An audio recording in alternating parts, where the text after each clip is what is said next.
A lot of the times we think, a boss or a leader is someone kind of ruling from the top, overlooking down at the peasants. I joke that there's something called the itchy butt syndrome, the kid that we say has the ADHD, and we shove them in a chair for 8 hours a day at a school and we expect them to sit on a computer. Like, that's the kid that needs to be up and wiring and building and moving and tweaking and using their brain. Every day I learn something new.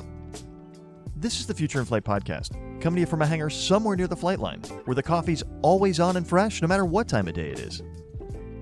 You know, we talk a lot on this show about the future of aviation, about technology and innovation, about inspiring the next generation of pilots and engineers. But here's something we don't talk enough about: the people who are actively reshaping what it means to work in this industry. Michelle Leone is one of those people. As operations manager at Levil Aviation and Levil Technology, she's juggling everything from workforce development to HR, from building CNC machines to securing FAA approvals. But what makes Michelle's story so compelling isn't just the breadth of what she does, it's how she does it and why. She's breaking down barriers in two traditionally male-dominated fields. She's reimagining how we introduce young people to manufacturing careers, and she's doing it all with a philosophy of servant leadership. Today, we're talking about what it takes to lead with purpose, how early exposure to trades can change lives, and why the 5 languages of appreciation might be the secret weapon your workplace needs. This is Michelle Leone on the Future in Flight podcast. We're cleared for takeoff.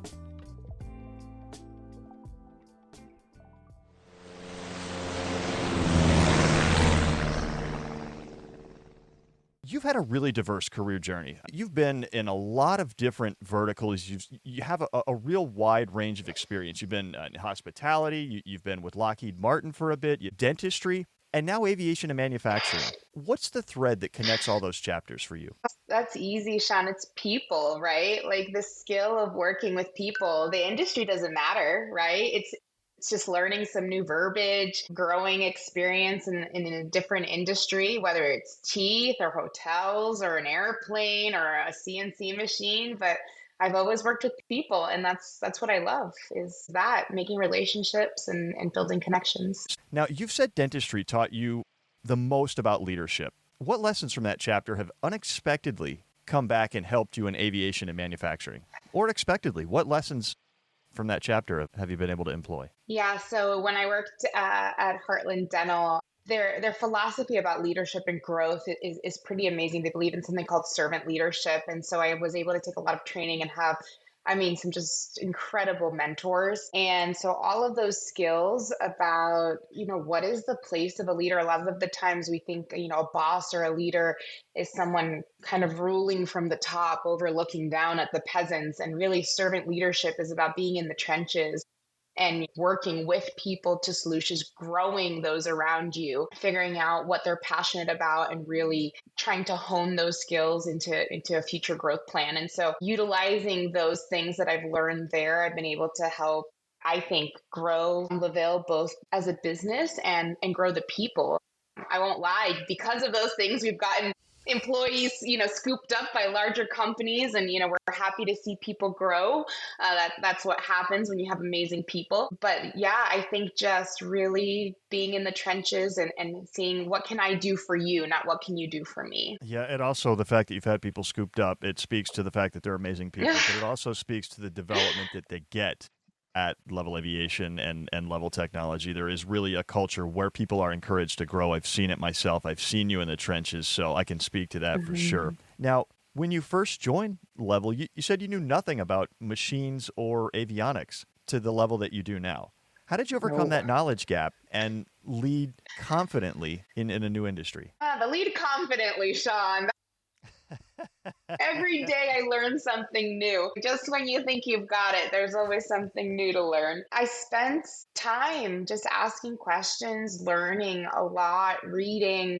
I think that's it. It's just time trying to go out there. I've assembled instruments, like I've helped assemble machines, and I've gone to aviation shows, manufacturing shows, and had conversations. And I've just been okay with also saying, I don't know, but let me find out, and doing the research and reading. And especially, I know it shouldn't be, but sometimes also being a woman in these two predominantly male industries, you got to know your stuff when you walk in a door, right? And so I'd much rather say, "Hey, I don't know," than say something wrong, because once you lose credibility, it's much harder to get it. So, lots of reading, lots of research, and lots of time on the floor. Great answer. Great point about being a female in a traditionally two male dominated fields for sure. We're going to touch on that in a little bit. Mhm. You mentioned the wide range of responsibilities that you have as operations manager. I mean, your HR, your workforce development, your budgeting, you're even building machines when the time comes and the need arises. What energizes you most? Which of those hats that you wear really just fits you the most, and the one that you really like? Man, I love my role in workforce development. I love helping inspire students, youth, kids, adults.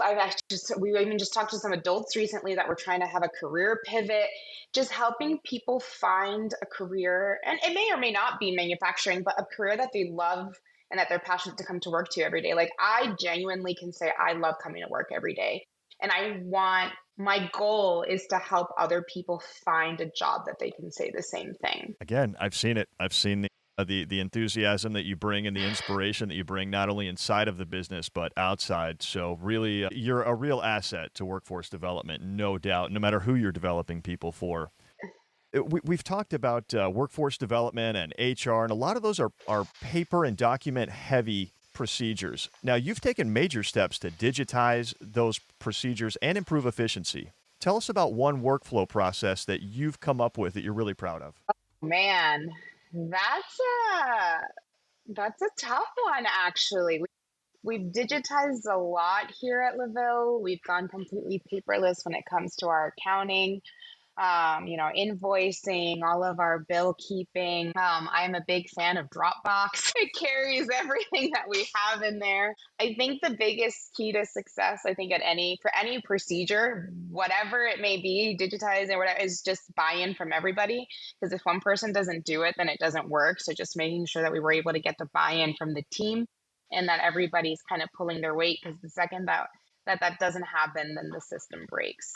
We go back to those people skills we were talking about before. How do you get everybody on board? And you really you get a lot of buy-in. There's a lot of participation when company events happen, much like the 17th anniversary, the birthday celebration. Everybody's there. They're happy. They're all enjoying. And that really speaks to the culture that you've created there. Now, you've implemented strategies that cut turnover, so people like staying there. You've boosted employee satisfaction. Mm-hmm. What do you think is one change that leaders might overlook in their own businesses or their own charge that could boost morale? What's one small change in your mind that leaders often overlook in their own practice that could lead to a big difference in morale? I've got a good answer for you, Sean. Have you ever heard of the 5 love languages? Because I know you, yes. Okay, very good. Well, there is something called the 5 languages of appreciation, and we can apply those every day in our work area, and it doesn't cost us anything. And I think if leaders took a minute to realize that everybody receives appreciation in a different way, people have different things that are important to them. And if we take a minute to get to know the people most direct to us, like, if you have a company with 1,000 people, I don't expect you to know 1,000 people's appreciation languages. But if we lead through example, maybe we learn the ones of those directly below us and they learn the ones of them directly below them. And so it trickles down. But if we stop for a minute and figure out what's important to those around us and we feed those things, people will come to work happy. They'll feel appreciated. And also, food doesn't hurt. I've always learned that if you feed the masses, they will be happy. So it's a two.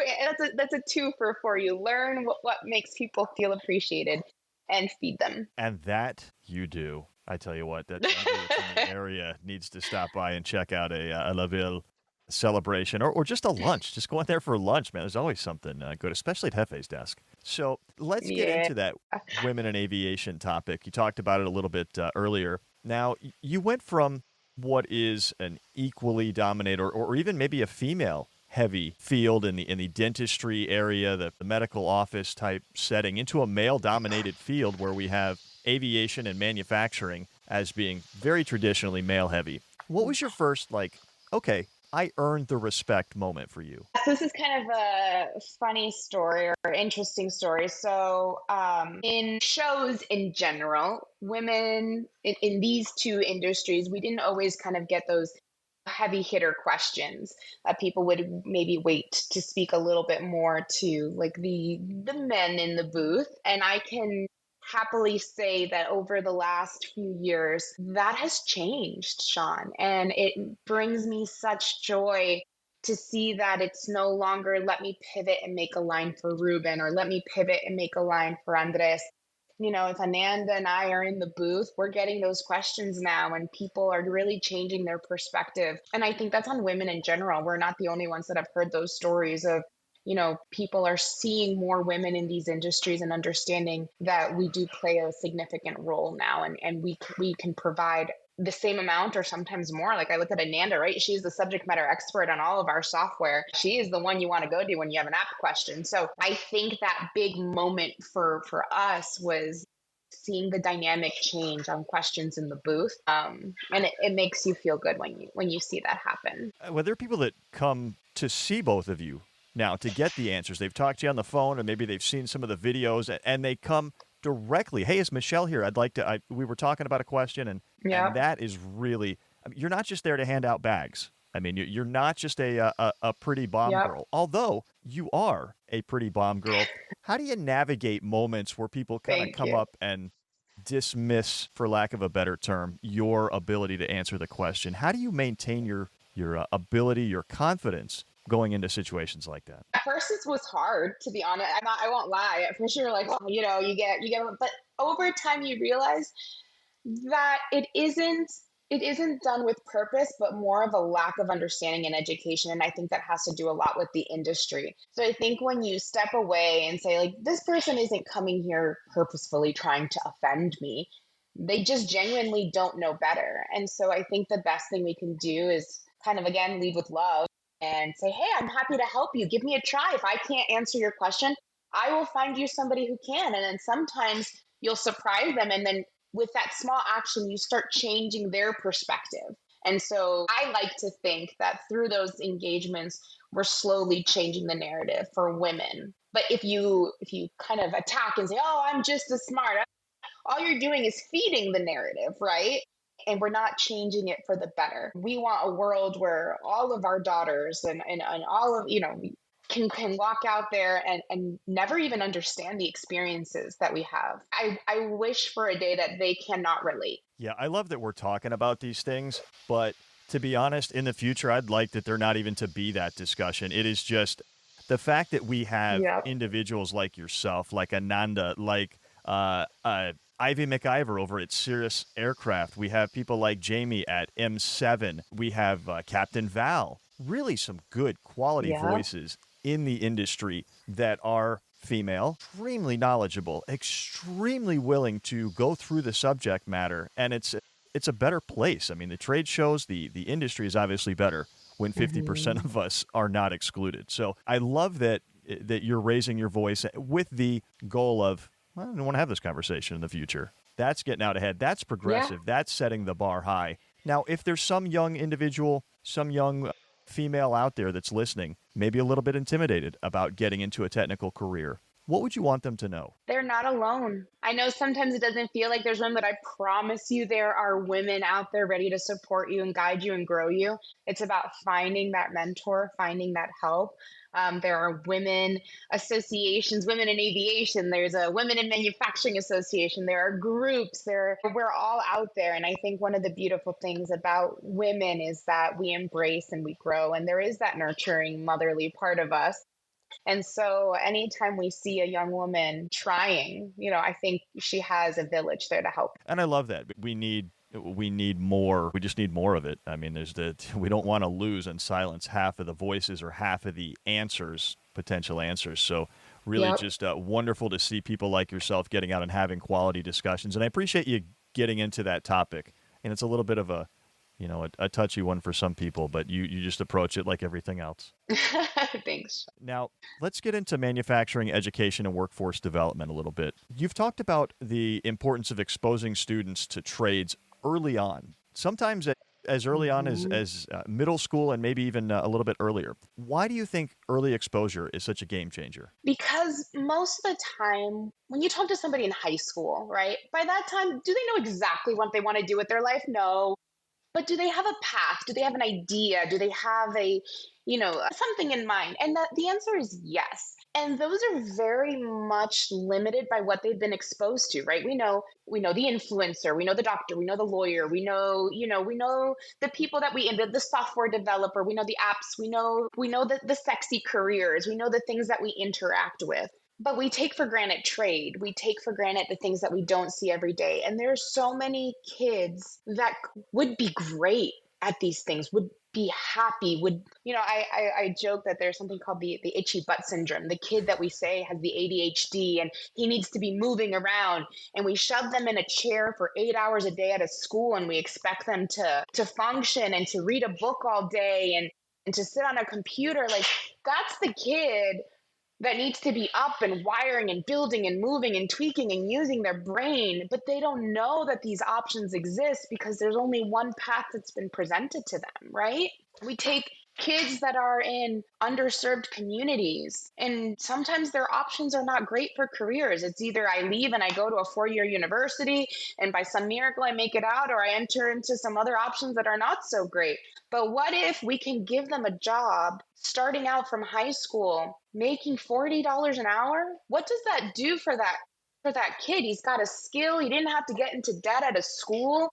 He can have a career. Maybe now that company even offers to send him to school with tuition reimbursement. Hey, I got a skill. Now I'm still going to get my education. I'm going to get paid.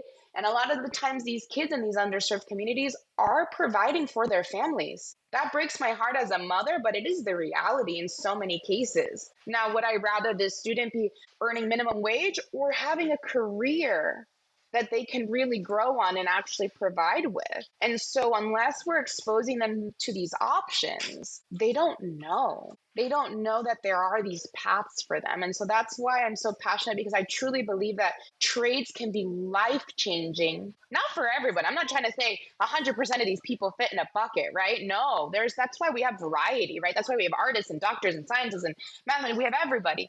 But there is a chunk of kids out there that don't know that would rise. And unless we let them know that they're not going to get there. We need to change the narrative. We need to have the conversations. And a lot of times we associate trades with very dangerous, dark, dingy, dirty careers, and they're not that anymore, Sean. It has just changed so much. So Let's take a quick break from this conversation to tell you about one of our wonderful show supporters. If you're anything like us, you understand the value of gear that works as hard as you do, from pre-flight checks to cross-country legs.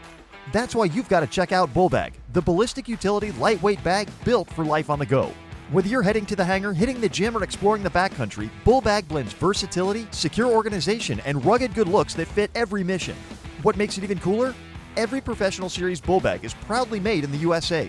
From the fabric and thread to every zipper and stitch, designed for first responders, pilots, tradesmen, and anyone who demands quality they can count on. Go to bullbag.com right now and gear up with the bag that's as ready as you are. Bullbag, built for every flight and every adventure. And now, back to the conversation. yeah, I'm a big believer in early exposure in middle school on career days, career pathways. I mean, we did an activity at the Orlando Science Center just recently. I had 5, 6-year-old boys and girls running a CNC machine and making themselves dog tags and running a laser and interacting with a robot.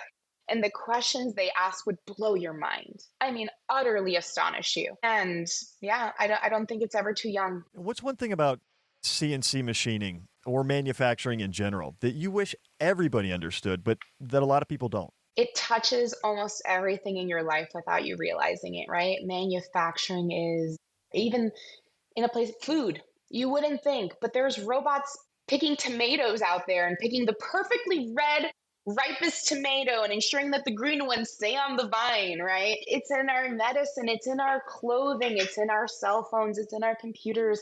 It's in our homes. We have machines 3D printing cement walls to make homes. It's everywhere. Manufacturing is everything that we do.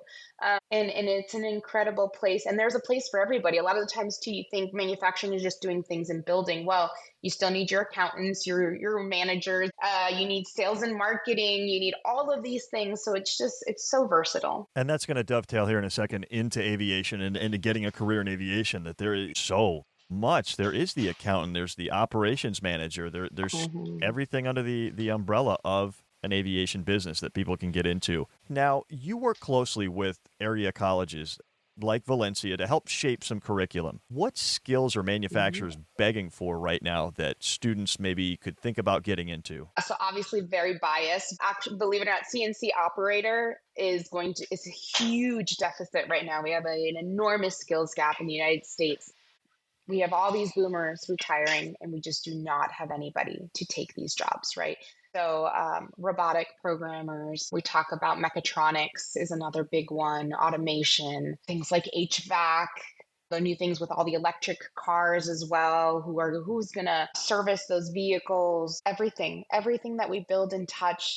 I wish I had one specific thing to say, hey, this career is going to boom, but I would say almost all trade is booming right now, right? We have a reshoring initiative going on in the United States. So we're trying to bring all these jobs back. We're trying to open up our own semiconductor plants and bring those microchips over here. Like there's just so much going on. So very biasedly, I would say CNC and robotics are two very big careers. But I think if you're passionate about any type of trade, there is a job available to you. Just get moving, get working with those hands, and get ready. It's a great time to be thinking about something other than a traditional 4-year college path. Very exciting for the youth right now. Yeah. And again, I'm not saying that 4 years isn't a career path.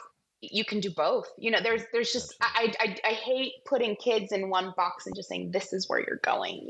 There's so many options. It's a wide world out there. One of those verticals is aviation, a really exciting area, and an area in which you are just breaking barriers, setting the bar really high, and an area in which Levil Aviation is just finding great success with some of the phenomenal products. Let's talk a little bit about that. Levil Aviation is known for portable and affordable avionics and some really innovative technology. What project or what initiative for Levil Aviation are you most excited about? Man, we've got a bunch of projects that we're working on this year, Sean. We are working on something pretty dang incredible. We're calling it Levil Connect. It's going to be a centralized system of data collection. There'll be hubs where you'll be able to offload data from all of our instruments and then consolidate them and analyze them. And this will be huge for things like flight schools, missionary projects, data collection. I mean, it's pretty incredible the work that Ruben and Ananda are doing, and I think some of the good that we can do in the world of aviation flight analytics. So that is a very exciting project that we are currently probably like 70% through doing our first live launch. So we're not just talking about prototyping and development, we're talking about actual implementation at a flight school. So yeah, I'm pretty stoked about that. That is exciting. Kind of Levil Aviation is really synonymous with exciting. I mean, from everything that you put out, people stop by the booth to see what's next. That's like one of the big questions. What's new? Next? Yeah. Yeah, what's new here? And you always deliver. There's always something new or something improved. How do you keep that ship moving forward? How do you keep everybody in the Levil Aviation crew continuously improving and setting the bar high to develop new products? Well, I will say we've got some brilliant minds here who probably have way too many things they want to work on. So it's not so much getting them to think of new ideas, but getting them to focus on the ones that we're already working on. So I have probably the opposite problem of most. Ruben and Ananda will go out on a lunch and come back with a napkin full of new projects. So my job is more hosting monthly meetings to make sure we're all staying on track and we are implementing the things that we say we will. So I think working with some really creative people has helped that process. Boy, are they too. I mean, you got some brilliant minds. If one of my goals is to never be the smartest guy in the room, all I have to do is walk through the doors at Levil Technology and Levil Aviation. I quickly go from A reasonably smart fella to, man, I'm dumber than a rock, aren't I? I mean, even Ruben came over to me, he goes, you haven't worked with tools much. Well, I have. I'm just stupid in here. I mean, the level of intelligence and creativity there is amazing. So for listeners who haven't experienced it, boy, you gotta. It's really that different type of intelligence, yourself included, because you've taken these products and you've done something revolutionary. Talking about the NORSEE approval process. Tell us what that process stands for, what NORSEE is, and then we'll talk about your role in that. So it is an approval from the FAA. So NORSEE stands for Non-Required Safety Enhancing Equipment.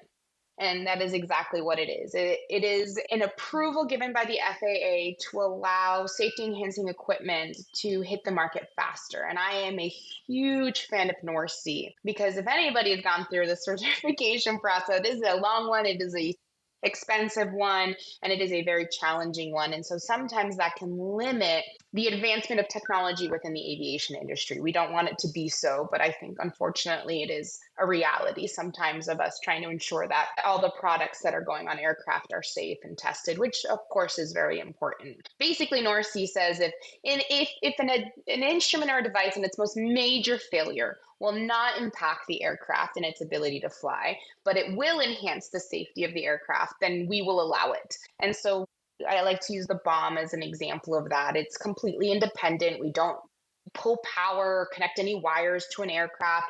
It's just two screws on a bracket. In its most major failure, right, it just doesn't work and you still fly like a normal pilot. You still have your primary instrumentation available to you. But since it is wind powered, it has its own internal battery. You're always going to have your instruments. It's completely independent, connects to your tablet. And so if in a circumstance that you have panel failure, you whip out your phone or you have your iPad, which you're probably using already because you've got ForeFlight or iFly or something, an app open on there with your maps, then you've still got all of your instruments. You're still able to make safe flying decisions. And so that's a great example of a non-required safety enhancing equipment that is considered a minor alteration to the aircraft. Now, the FAA is pretty well known for a lot of paperwork, a big process. Many of those processes are well documented. That path is well beaten. The NORSEE approval process really isn't, or wasn't at the time that you went through it, a widely used process. Tell us a little bit about being one of the first individuals to seek and to be awarded the approval for the We'll chalk up a lot of our success. So we go back to the first kind of, it's very full circle. We're building relationships, right? So I was very grateful to have built a great relationship with Scott at the FAA. He's the one that's in charge of NORSEE. I think he still is today.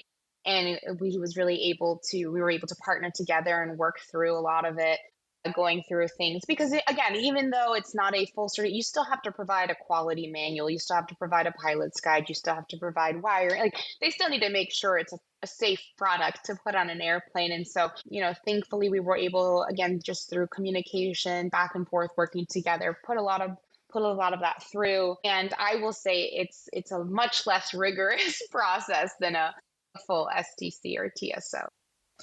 Just some proper documentation, as we should be doing anyway. So I wouldn't say it's anything too strenuous. So what's something about the culture or something about Levil Aviation itself that pilots should know, but maybe don't? What's one fact that they might be pretty impressed at? You can write us or call us and someone will actually answer the phone. And if you make a request and it is within our power, most of the time we will implement them. And I don't know many large companies that can say that. And I think that's pretty cool. So we'll have a pilot say, hey, can you add this feature to an app? Or can you do this? Or we had one specific person that wanted a wired bomb, wanted it to connect via Ethernet, and we made it for them. We had one person that wanted an empty bomb so they could put it on the other side and paint it and have two sharks on their planes. We can do all sorts of things, and I think that's pretty cool. So if you've got like a special project or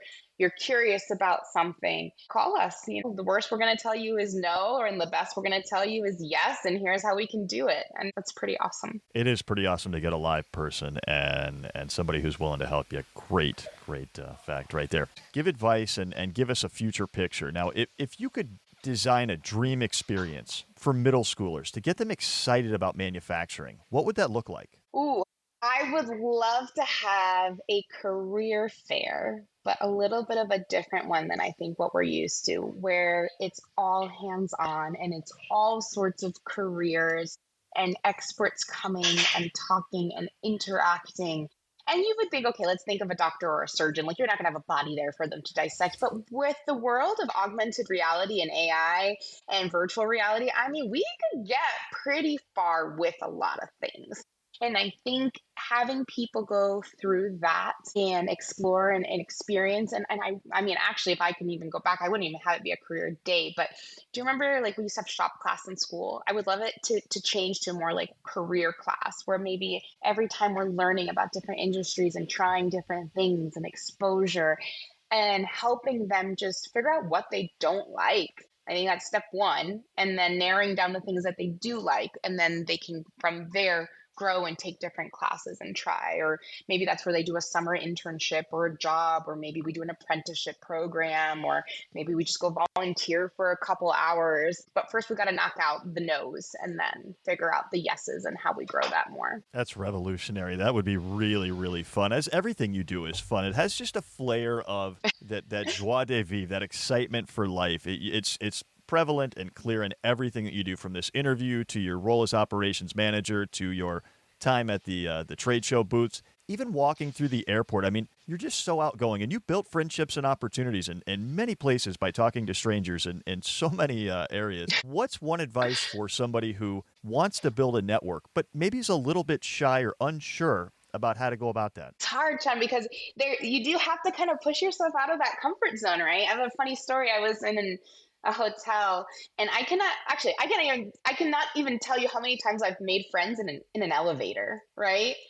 And exchanged a business card and made a deal, or so I think sometimes you just have to be okay being uncomfortable if your goal is really to grow your network, and say hi. I mean, someone may look at you funny. Most of the time people will say hi back. Go to the networking event, make the connection on LinkedIn, ask the questions. I think building a network, I think there's a saying, it's not about what you know, it's about who you know. And I could not feel more strongly about that. People want to work with people they like, and they will root for you. And I think you and I are perfect examples of each other rooting for our success. And I think if every relationship operated like that, man, sky's the limit. See the drawings behind you and the really neat art and things that indicate that your daughters have been there. What's one thing that you hope they learn from watching you in your daily life? Find a job that you're happy to go to every day, whatever it is. That's it. They see Andres and I work hard every day, but they understand why, right? They understand that the sacrifices that we make are for our family, and we believe in work hard, play hard mentality. And my girls know how to play hard. They're slowly learning how to work hard too. But I truly hope they find a job that they smile at almost every day. Not every day is a smiling day, and I wouldn't lie about that, but that they're happy to go to every day. Yeah, they're management material all the way, and it comes from the top. So you mentioned not every day is an easy day. You're not going to smile every day. Now, every day is not going to be a happy and a smiling day, and you yourself have faced challenges where it's just operating the day is a little bit difficult. Tell us about how you develop that warrior mindset and just show up despite anything that might be going on in your personal life. Well, I think a lot of that has to do, and I know it's like, I feel like a broken record, but like the people around you and the team. And, sometimes you come in and you're like, today's just a rough day. And having people around you that understand that, and you just kind of rally through it. And sometimes even just the teamwork of people asking, how can I help? What can I take off your plate to make today easier? Or vice versa, me doing the same. So it's about that give and take. And yeah, when sometimes you can't do it all on your own. And if you try, you will just get burnt out. There is enough work. There is always enough work, but figuring out how and when to ask for help, I think, is huge. Two-way streets are always the best. That one-way street, there's nobody to wave at. So you're absolutely right. Now, last question. Yeah. Give us one quote that you operate by, that you live by? Be the change you wish to see in the world. Because if you don't do it, you can't expect other people to. Like, I can't sit here and complain about something and then do nothing about it, right? Like, if there's something within my power that I can do, then I better get up and do it, you know? Like, I like to be solution focused, not problem focused. So be the change. And you have been. You brought that change throughout this whole interview. You've really just dropped so much of that golden value, and I appreciate you doing that, getting deep and thoughtful with some of these answers. So this has been absolutely fantastic, as I knew you would do. You always know how to make me feel like a rock star. Michelle, thank you for sharing your story, your wisdom, and that infectious enthusiasm you bring to everything you do. You're not just building better products at Levil Aviation and Levil Technology. You're building better pathways for the people who will shape aviation and technology's future. And that matters. If you enjoyed today's conversation, do us a favor. Subscribe to the Future in Flight podcast wherever you're listening and leave us a review. It helps us reach more young people who need to hear stories like Michelle's. Stories that remind us that the sky isn't the limit when you're willing to work hard, stay curious, and be the change you wish to see. Until next time, keep your eyes on the horizon and your mind open to possibility. We'll see you out there and up there.